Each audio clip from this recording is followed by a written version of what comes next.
به انتهای رج 29 رسیدیم. بست آخر رج رو به سومین زنجیره از پای بلند اولم میزنم. بعد همینجا باید یه پای بلند ببافم بالای این پای بلند و دور پای ادغام یه پایه ادغام با 2 تا پای بلند نیمه میبافم، ادغامش میکنم. بعد اینجا اگر یادتون باشه فضای یک زنجیره بود، یه پای بلند میبافم، 3 تا زنجیره میزنم و یک پای بلند دیگه میبافم و دور این پای ادغام دوباره پای ادغام میبافم با 2 تا پای بلند نیمه.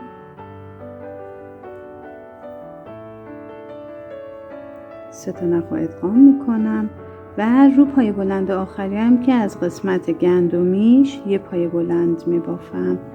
پس ببینید این قسمت به این صورت شد، به این شکل. ادامه کار مثل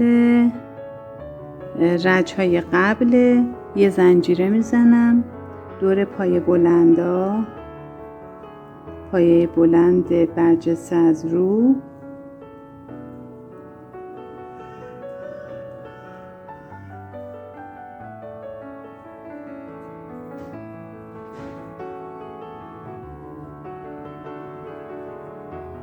و میرم روی پیکوت ها و مثل رج‌های قبل از پشت پیکوت یه پای کوتاه میزنم، 4 تا زنجیره و یه پیکوت از دومین زنجیره و یه پای متوسط از اولین زنجیره پایین میبافم و دوباره میرم پشت پیکوت بعدی میچرخونم و یه پای کوتاه میبافم.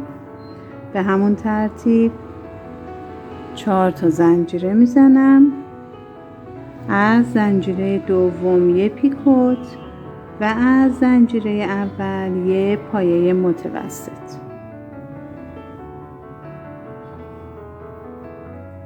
و پشت پیکوت سوم هم که فقط یه پایه کوتاه. ببینید به این شکل بافتم. دوباره تکرار مشابه همین سمت روی پای بلندامون، پای بلند برجسته از رو میبافم، رو هر کدوم یه پای بلند برجسته از رو و یه زنجیره و دوباره این قسمت که یه پای بلند، یه ادغامی با 2 تا پای بلند نیمه میبافم. تو این فضای تک زنجیره یه پای بلند، 3 تا زنجیره یه پای بلند. تو این دور ادغامی یه پای ادغامی و روی پای آخری هم یه پای بلند ساده و به همین ترتیب تا انتهای رج ما میریم و بافتمون به این شکل در میاد. پس ببینید این قسمت 2 تا پیکوت ما داریم. ببافید تا انتهای رج که رسیدیم برای بست انتهای رج برمیگردیم. به انتهای رج 30 رسیدیم. من بست آخر رج رو میزنم به سومین زنجیره از پای بلند اولم یه بست میزنم.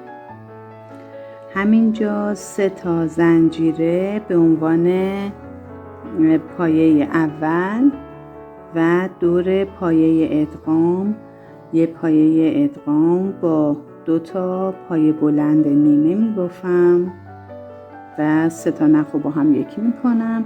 یعنی روش بافت تکراره دیگه، مثل همون رج‌های قبلی.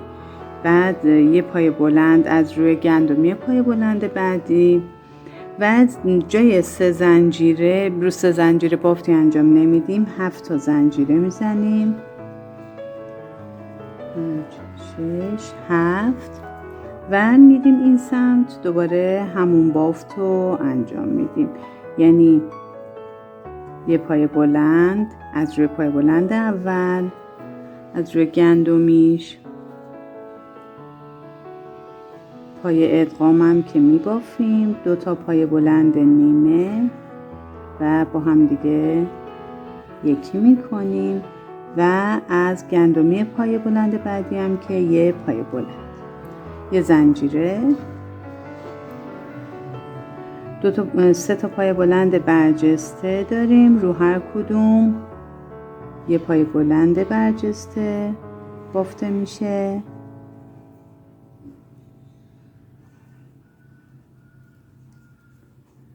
و میایم پشت پیکوت قلاب میندازیم و یه پای کوتاه میزنیم و بعد 4 تا زنجیره، از زنجیره دوم از پایین یه بست میزنیم، پیکوت میسازیم و از زنجیره پایین یه پای متوسط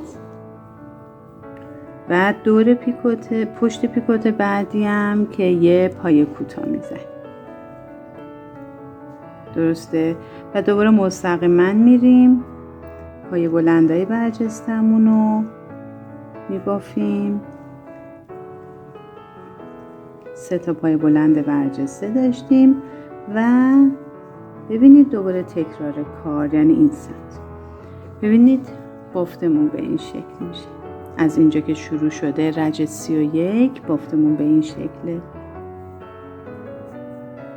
یعنی همین دوباره اینجا انجام میشه. پس یه پای بلند، پای ادغام، پای بلند، 7 تا زنجیره، پای بلند، پای ادغام، پای بلند و به همین ترتیب ادامه کار. پس ببینید توی این قسمت ما فقط دیگه یه دونه پیکوت داریم. بقیه پیکوت ها نگاه کنید حالت برجسته به خودش میگیره. ببافید تا انتهای رج 31 برمیگردیم. خب عزیزان به انتهای رج 31 رسیدیم. بست آخر کار رو به 3 زنجیره از پای بلند اولم میزنم. همینجا دوباره مثل رج‌های قبل یه پای بلند روی پای بلند اول، روی ادغامی 2 تا پای بلند نیمه برجسته از رو میبافیم و با هم ادغامش میکنیم و روی پای بلند بعد از ادغامم روی گندمیش یه پای بلند میبافیم. 3 تا زنجیره میزنیم، داخل 7 زنجیره 3 تا پای کوتاه میبافیم. بعد از اینکه 3 تا پای کوتاه بافتیم، حالا روی این 3 زنجیره ردیف قبل باید بافت انجام بدم. 6 تا پای دوبل باید ببافم. پس 2 تا نخ دور قلاب میندازم. به این صورت نگاه کنید، نخو که دور قلاب انداختم از جلو میبرم به پشت این 3 زنجیره و پای دوبل میبافم. 1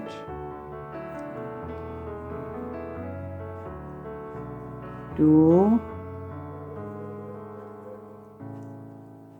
3 4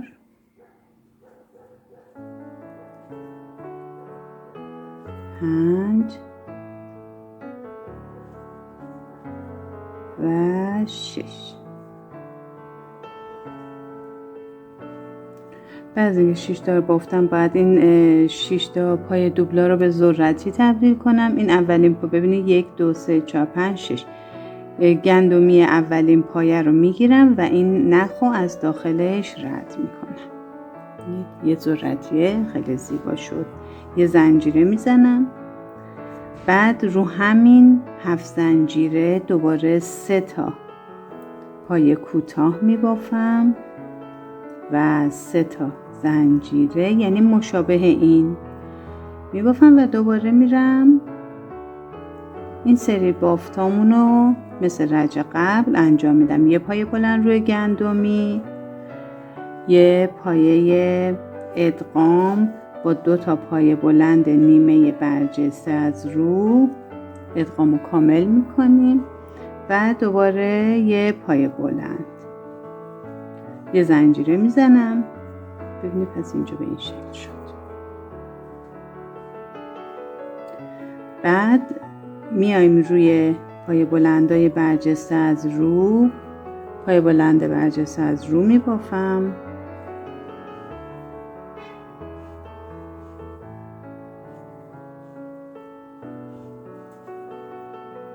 بعد مستقیما میایم از پشت پیکوت یه پایه کوتاه میزنم و دیگه پیکوت ها تموم میشه، اینجا بسته میشه.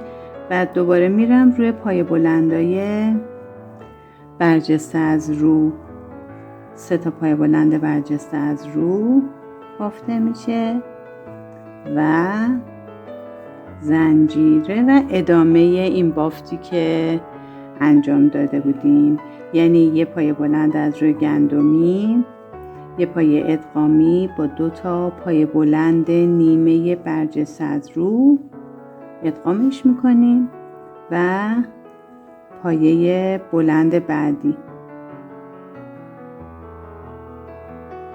و پایه بلند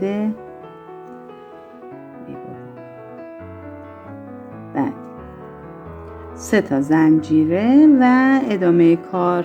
حالا اجازه بدیم پس من یه بار دیگه ببافم که خیلی راحت بشه که شما مطمئناً یاد گرفتین. پس 3 تا پایه کوتاه زدیم.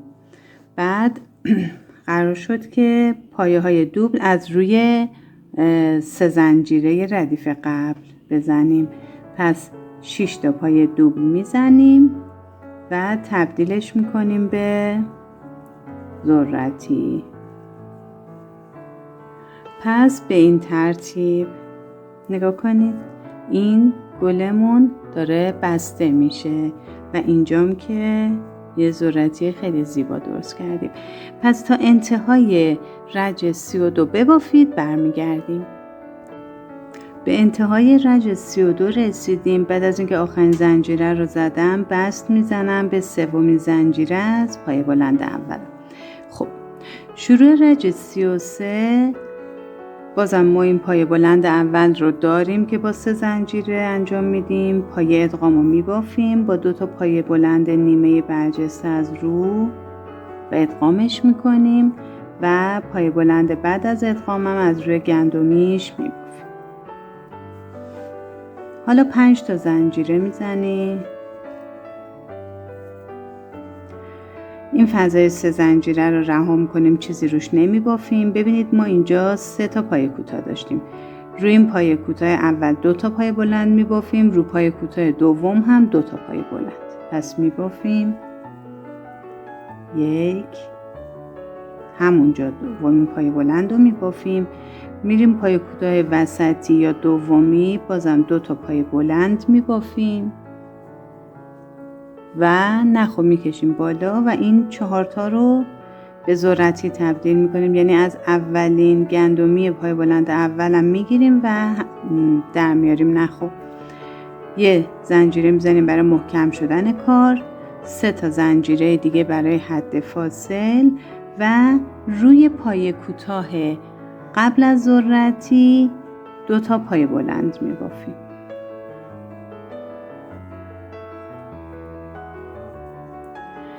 روی ذرتی چیزی نمی‌بافیم، میایم این سمتش. دوباره ببینید 3 تا پایه کوتاه داشتیم. رو پایه کوتاهی که نزدیک ذرتیه 2 تا پایه بلند می‌بافیم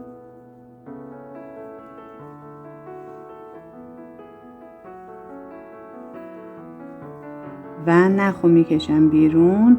از پایه بلند قبل از ذرتی قلابو وارد میکنم و نخو خارج میکنم. اینجا یه ذرتی دیگه درست شد. یه زنجیره میزنم و 3 تا زنجیره به خاطر حد فاصله. خب دوباره ببینید این سمت هم مشابه این سمت باید یه ذرتی با 2 تا پای کوتاه درست کنیم، یعنی روی پای کوتاه وسط 2 تا پای بلند میبافم، روی پای کوتاه آخر 2 تا پای بلند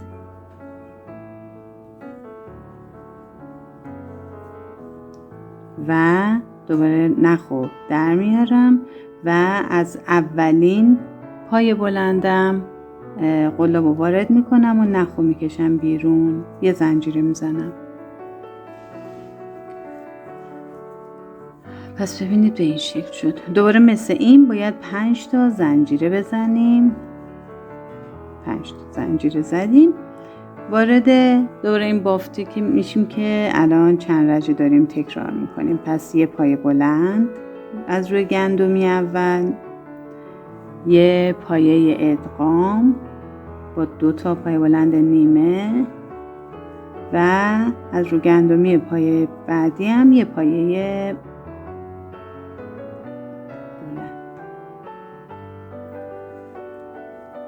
بلند، یه زنجیره میزنم. خب ببینید توی این قسمت ما دیگه این گلمون داره بسته میشه. 6 تا پای بلند برجسته از رو داشتیم و یه دونه پای کوتاه. به این پای کوتاه کاری نداریم، بافتی روش انجام نمیدیم. ما روی این 6 تا باید 6 تا پای بلند نیمه ببافیم و با هم ادغام کنیم. پس به این ترتیب عمل میکنیم. از پشت این پای بلند اول یه پای بلند نیمه میبافم، یعنی آخرین نخو نگه میدارم، دوباره نخ میندازم دور قلاب.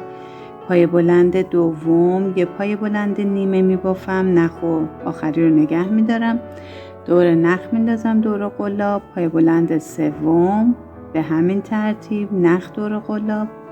پای بلند چهارم، پای بلند پنجم و پای بلند ششم. درسته؟ ببینید الان 7 تا نخ دور قلاب دارم و یه نخ میگیرم و کلشو یکی میکنم.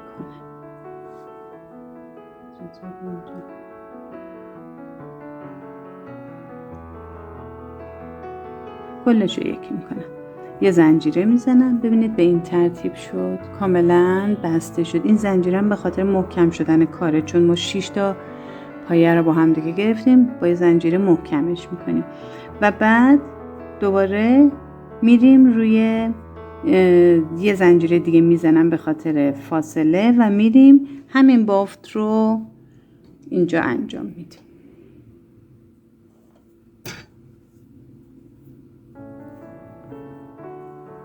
یعنی این بافت تکراری که داریم، پایه ادغام